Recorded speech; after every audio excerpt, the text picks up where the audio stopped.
Hello மக்களே! நம்ம எல்லாத்துக்குமே தெரியும் போஸ்ட் ஆஃபீஸோட ரீசென்ட்டாக ஒரு நோட்டிஃபிகேஷன் வெளியாயிருக்கு அப்படின்னு சொல்லிட்டு.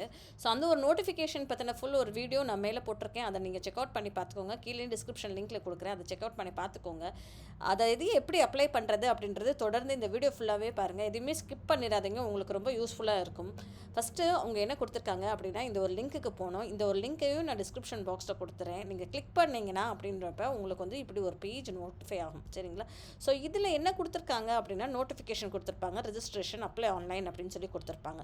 சரிங்களா? ஸோ நோட்டிஃபிகேஷன் அப்படின்னு சொல்லி கிளிக் பண்ணோம் அப்படின்னா, descriptive notification, circle wise post notified, instructions அப்படின்னு சொல்லி கொடுத்துருப்பாங்க.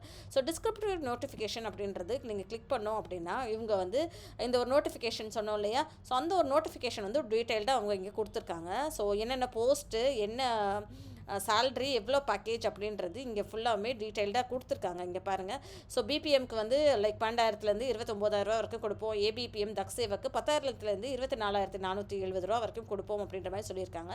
ஸோ அதே மாதிரி மினிமம் எலிஜிபிலிட்டி இருக்குது இல்லையா? ஸோ வயது வரம்பு அப்படின்றது மேக்ஸிமமாக வந்து மினிமமாக வந்து 18, மேக்ஸிமமாக 40 அப்படின்ற மாதிரி. அதே இது நீங்கள் எஸ்சி/எஸ்டினா 45 இயர்ஸ் வரைக்கும் அப்ளை பண்ணலாம். ஓபிசியில் வேணால் 43. இடபிள்யூஎஸ்க்கு எந்த ரிலாக்ஸேஷன் கிடையாது. பிடபிள்யூபிடி அப்படின்னா லைக் 50 வயசு வரைக்கும். பிடபிள்யூடி ப்ளஸ் ஓபிசி அப்படின்னா 53 வயசு வரைக்குமே நீங்கள் இதுக்கு அப்ளை பண்ணலாம். பிடபிள்யூடி ப்ளஸ் எஸ்சி/எஸ்டி அப்படின்னா 55 வயசு வரைக்குமே நீங்கள் அப்ளை பண்ணலாம். சரிங்களா? ஸோ இதை டீட்டெயில்டாக இங்கே கொடுத்துருக்காங்க. நீங்கள் வந்து எனக்கு வந்து இதுக்கு பரீட்சை எழுதணுமா அப்படின்னா அது கிடையாதுங்க. வெறும் உங்களுடைய 10th மார்க் மட்டும்தான். நான் 10th பாஸ் மட்டும் தான் ஆயிருக்கேன் அப்படின்னாலுமே அப்ளை பண்ணுங்கள். அப்ளை பண்ணாமல் இருக்காதுங்க. அப்ளை பண்ணுங்கள். ஸோ கிடச்சதுன்னா நமக்கு தான் அது நல்லது. நம்மளோட லைஃபே சேஞ்ச் ஆகும். சரிங்களா? ஸோ அதனால் வந்து வேலை என்ன அப்படின்னு சொல்லி பார்த்தோன்னா, அவங்க நிறைய போஸ்ட் ஆஃபீஸில் வந்து நம்ம வந்து மெயிலை வந்து டெலிவர் பண்ணுற மாதிரி இருக்கும். போஸ்ட் மேன் எல்லாம் இருக்காங்க இல்லையா? ஸோ அவங்க கூட நம்ம ஹெல்ப் பண்ணுற மாதிரி இருக்கும் ஃபஸ்ட்டு. ரெண்டாவது வந்து நிறைய ஸ்கீம்ஸ் கொண்டு வராங்களா போஸ்ட் ஆஃபீஸில். அந்த ஸ்கீம்ஸ் எல்லாமே ப்ரொமோட் பண்ணி நம்ம மக்களுக்கு எடுத்து உரைக்கிற மாதிரி இருக்கும். ஸோ இவ்வளோ தாங்க நம்மளோட வேலை. ஆனால் இது வந்து ஃபீல்டு ஒர்க்குங்க. நீங்கள் போய் அங்கே ஃபீல்டில் தான் போய் ஒர்க் பண்ண போகிறீங்க. ஸோ சில நேரத்தில் ஆஃபீஸில் ஒர்க் பண்ணுற மாதிரி இருக்கும். ஆனால் மோஸ்ட்லி வந்து ஃபீல்டு ஒர்க் இது. ஸோ நீங்கள் போய் வந்து நின்று ஒர்க் பண்ணுற மாதிரி தான் இருக்கும். செலெக்ஷன் க்ரைட்டீரியா எல்லாமே இங்கே கொடுத்துருக்காங்க. ஒரு தடவை நீங்கள் இதை வந்து கோத்ரூ பண்ணிக்கோங்க. சரிங்களா? அடுத்தது என்ன கொடுத்துருக்காங்க அப்படின்னு சொல்லி பார்த்தோன்னா, சர்க்கிள் வைஸ் போஸ்ட் நோட்டிஃபிகேஷன் அப்படின்ற மாதிரி அவங்க சொல்லியிருந்திருக்காங்க. ஸோ எந்தெந்த இந்தியாவில் எந்தெந்த ஊரில் எவ்வளோ வந்து வேகன்சிஸ் இருக்குது அப்படின்ற மாதிரி கொடுத்துருக்காங்க. இங்கே நம்ம தமிழ்நாடு அப்படின்னு சொல்லி பார்த்தோன்னா, தமிழ்நாடுக்கு எவ்வளோ கொடுத்துருக்காங்க அப்படின்னு பார்த்தீங்கன்னா, ஒவ்வொரு கேட்டகரி வைஸாகவுமே அவங்க கொடுத்துருக்காங்க. டோட்டலாக 2,292 வேகன்சிஸ் இருக்குங்க. ஸோ இங்கே கொடுத்துருக்க லிஸ்ட்டிலே வந்து ஹையஸ்ட் ஓப்பனிங்ஸ் போஸ்ட் இங்கே இருக்குது அப்படின்னா தமிழ்நாட்டில் தான் இருக்குது. நீங்கள் யோசிச்சு பாருங்கள். 21,413, அதாவது 21,413 போஸ்ட்டில் நம்மளோட தமிழ்நாடுக்கு மட்டுமே 2,292 போஸ்ட் அலாட் ஆகிருக்கு. சரிங்களா? ஸோ அது வந்து நமக்கு வந்து ஒரு பெரிய ஒரு அட்வான்டேஜ் தான் அப்படின்னு சொல்ல முடியும். ஸோ தமிழில் வந்து யூஆர் கேட்டகரியில் வந்து தமிழ்நாடுல யூஆர் கேட்டகரியில் வந்து 1099 போஸ்ட் இருக்குது. ஓபிசி கேட்டகரியில் 522 போஸ்ட் இருக்குது. எஸ்சி கேட்டகரியில் 361 போஸ்ட் இருக்குது. எஸ்டி கேட்டகரியில் 23 போஸ்ட் இருக்குது. அதே மாதிரி இடபிள்யூஎஸ்ல 200 போஸ்ட் இருக்குது. பிடபிள்யூடிஏல வந்து 10 போஸ்ட் இருக்குது. பிடபிள்யூடிபியில் வந்து 41 போஸ்டிங் இருக்குது. பிடபிள்யூடிசியில் வந்து 21 போஸ்டிங் இருக்குது. அதே மாதிரி பிடபிள்யூடிஇயில் வந்து 10 போஸ்டிங் இருக்குது. ஸோ இவ்வளோ வேகன்சிஸ் நமக்கு இருக்குது. அப்ளை பண்ணுங்கள். ஃபர்தராக அவங்க என்ன கேட்பாங்க அப்படின்னு சொல்லி பார்த்தோம் அப்படின்னா, இதுக்குள்ளே போனோம் அப்படின்னா சர்க்கிள் வைஸ் போஸ்டிங் அப்படின்றதுமே கொடுத்துருக்காங்க. ஸோ அந்த சர்க்கிள் வைஸ் போஸ்டிங் அப்படின்னு சொல்லி கிளிக் பண்ணோன்னா இந்த மாதிரி இது வந்துடுது இல்லையா? அதுக்கப்புறம் அப்படின்னு சொல்லி பார்த்தோன்னா, நம்மளுடைய எந்த ஊர் நம்மளுடைய தமிழ்நாடு சர்க்கிளில் நம்ம கிளிக் பண்ணோம் அப்படின்னா, ஃபர்தராக எந்தெந்த மாவட்டத்தில் இதெல்லாம் இருக்குது அப்படின்றத நீங்கள் பாருங்கள்.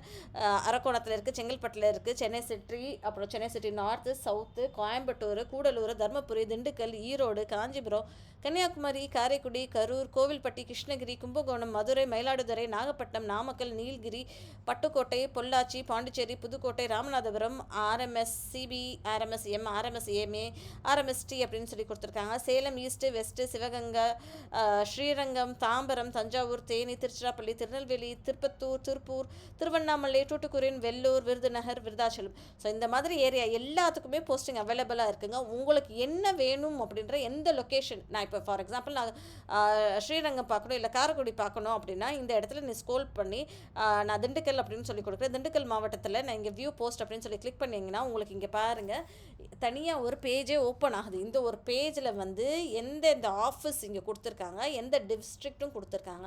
ஸோ இந்த மாதிரி ஒரு ஆஃபீஸ் லொக்கேஷனில் உங்களுக்கு வந்து போஸ்ட் டெசிக்னேஷன் இருக்கும் அப்படின்ற மாதிரி அவங்க சொல்லியிருக்காங்க. இந்த இடத்துல பாருங்கள் ஜிடிஎஸ்க்கும் இருக்குது, ஏபிபிஎம்க்கும் இருக்குது, ஏபிபிஎம் இருக்குது, தக் சேவக் இருக்குது, பிபிஎம் இருக்குது. ஸோ இந்த ஒரு 3 போஸ்டிங்குமே அலாட் ஆகிருக்கு. ஸோ டோட்டலாக எவ்வளோ போஸ்டிங் திண்டுக்கல் மாவட்டத்தில் மட்டும் அப்படின்னு சொல்லி பார்த்தோன்னா கிட்டத்தட்ட லைக் 63 போஸ்டிங் இருக்குங்க திண்டுக்கல் மாவட்டத்தில்.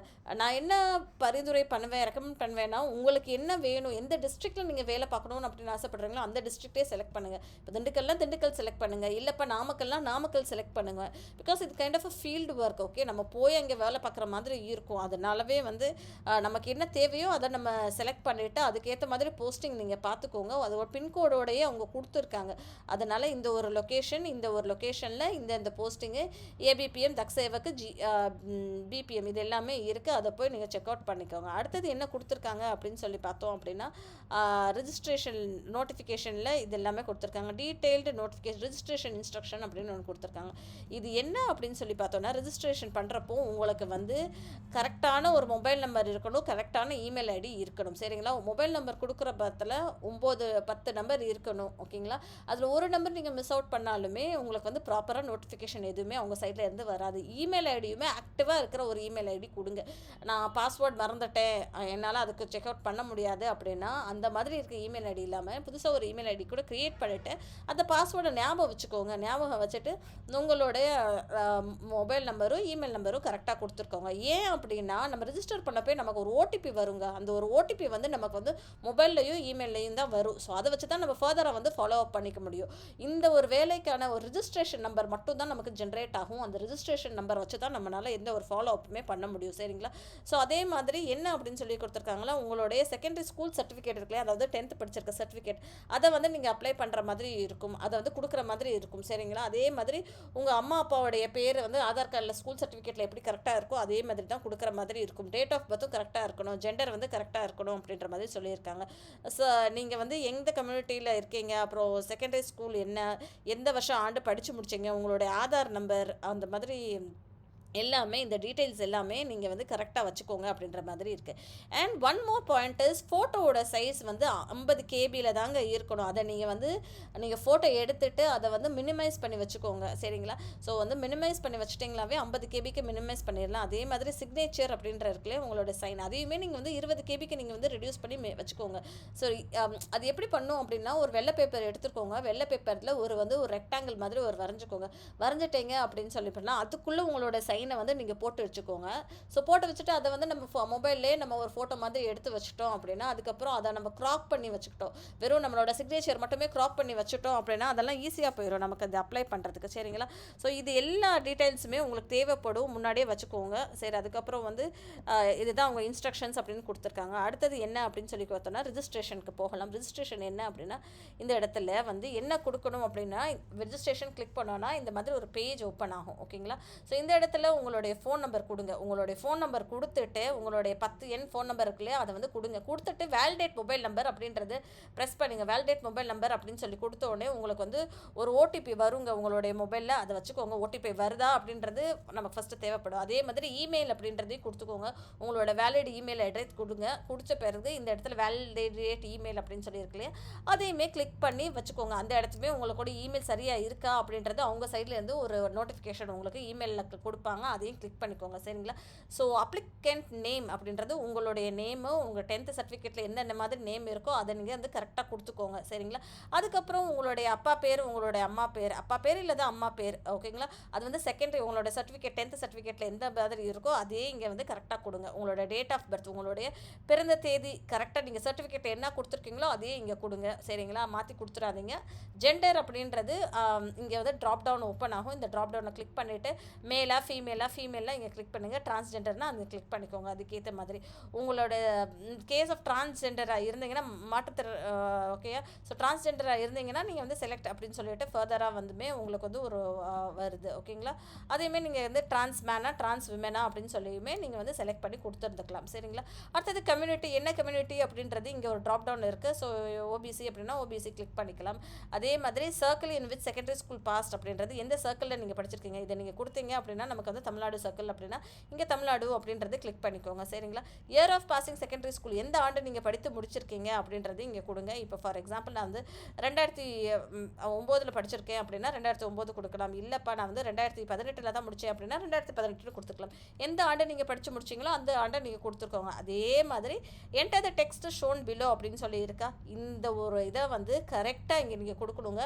ஸோ கேப்சா இல்லைப்பா நான் பண்ணிட்டேன் அப்படின்னா கூட நீங்கள் வந்து எனக்கு தப்பாக இருக்குது அப்படின்னா இதை வந்து திருப்பி கிளிக் பண்ணிக்கலாம். இதை கிளிக் பண்ணிங்கன்னா இன்னொரு ஒரு கேப்சா வந்து ஜென்ரேட் ஆகும். இந்த கேப்சாவை இப்போ ஜிஎன் அப்படின்னா கேப்ஸில் இருக்குன்னா GNCQP அப்படின்றது கரெக்டாக கொடுக்கணுங்க. இந்த மாதிரி நீங்கள் கரெக்டாக கொடுத்துட்டு சப்மிட் அப்படின்ற ஒரு பட்டன் இருக்கு இல்லையா, இது வந்து சப்மிட் கொடுத்துட்டிங்களா. இந்த மாதிரி நீங்கள் எதுவும் கொடுக்கலன்னா உங்களுக்கு இந்த மாதிரி மேலே வந்து ஒரு எரர் த்ரோ பண்ணும். ஓகேங்களா. சப்மிட் கொடுத்த பிறகு ஓகே அப்படின்ற மாதிரி இருக்கும்.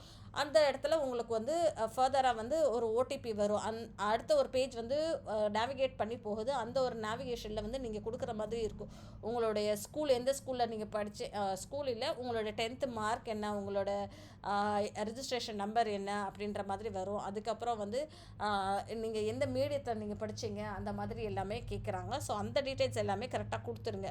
கொடுத்துட்டு ஃபில் பண்ண பிறகு ஒரு ரிஜிஸ்ட்ரேஷன் வருங்க. அந்த ரிஜிஸ்ட்ரேஷன் நம்பர் வரும். அந்த ரிஜிஸ்ட்ரேஷன் நம்பருக்கு வந்து நீங்கள் ஓடிபியும் கிளிக் ஓடிபி அப்படின்றது மாதிரி கொடுத்தீங்க அப்படின்னா உங்களுக்கு வந்து ஓடிபி ஜென்ரேட் ஆகும். ஓகேங்க. அந்த ஓடிபி கொடுத்து தான் ஒவ்வொரு தடையும் நீங்கள் வந்து போகிற மாதிரி இருக்கும்.